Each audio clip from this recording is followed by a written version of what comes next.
नमस्कार दोस्तों, आप सभी श्रोताओं को श्री कृष्ण जन्मोत्सव की ढेर सारी शुभकामनाएं।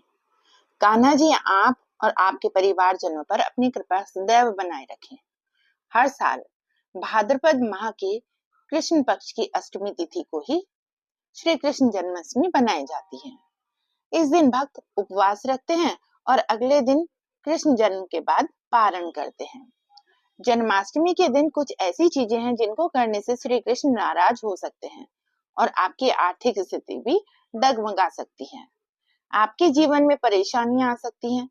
तो आइए जानते हैं जन्माष्टमी से जुड़ी कुछ ऐसी ही खास और जरूरी बातों के बारे में।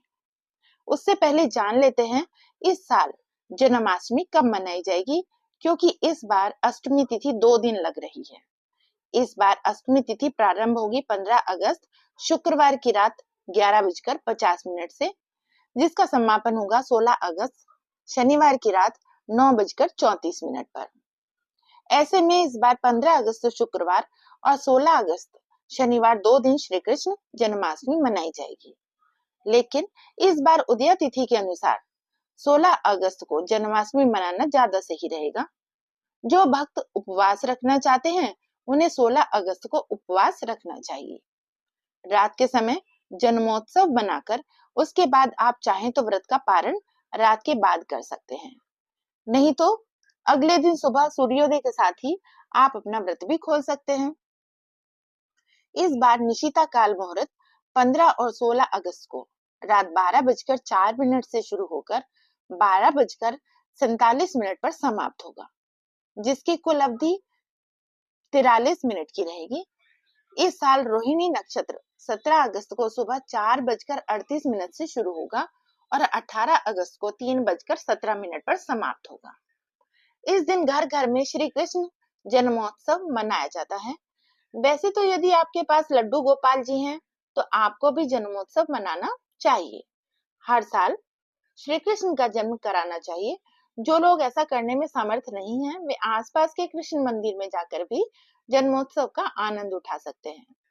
इस दिन श्री कृष्ण को झूला झुलाने से भी सभी समस्याएं, सभी दुख दूर हो जाते हैं। लेकिन सबसे पहली बात तो यह याद रखें कि जन्माष्टमी के दिन या भगवान कृष्ण की जब भी पूजा की जाती है तो भोग में तुलसी पत्ती अवश्य रखी जाती है। लेकिन भूलकर भी जन्माष्टमी के दिन आप तुलसी ना तोड़ें। एक दिन पहले तुलसी के पत्ते तोड़कर अवश्य रख लें। अगर आप तोड़ना भूल गए हैं तो आप गिरे हुए तुलसी के पत्तों को शुद्ध जल से धोकर भी भोग में अर्पित कर सकते हैं। भूलकर भी जन्माष्टमी के दिन व्रत रखने वाले भक्तों को शराब, मांस, मदिरा, किसी भी तामसिक चीजों का सेवन या स्पर्श नहीं करना चाहिए। और इस दिन यदि आप व्रत रख रहे हो तो गाय, बछड़े या भगवान श्री कृष्ण से जुड़ी किसी भी प्रिय वस्तु का अनादर या अपमान ना करें। अधिकतर श्रद्धालु अपने घर में लड्डू गोपाल जी को रखकर उनकी सेवा पूजा करते हैं। तो इस बात का भी विशेष ध्यान रखें कि श्री कृष्ण जन्माष्टमी पर रात्रि 12 बजे भगवान का जन्म कराने के बाद उन्हें अगले दिन सुबह सेवा पूजा के लिए जल्दी नहीं जगाना चाहिए। उन्हें जितना देर से हो सके उनकी सेवा पूजा करनी चाहिए। जन्माष्टमी के दिन अपने सामर्थ्य के अनुसार दान दक्षिणा निर्धन लोगों को अवश्य दें। हो सके तो इस दिन माखन मिश्री का दूध से बनी चीजों का दान करना चाहिए। भूलकर भी काले वस्त्रों का प्रयोग पूजा में नहीं करना चाहिए। यदि आपके घर पर लड्डू गोपाल जी नहीं है तो आप अपने आसपास पड़ोस में या आसपास के मंदिरों में जाकर भी लड्डू गोपाल जी के दर्शन और उनकी पूजा का पुण्य प्राप्त कर सकते हैं। तो दोस्तों, यह थी आज की वीडियो। उम्मीद है आपको पसंद आई होगी। धन्यवाद।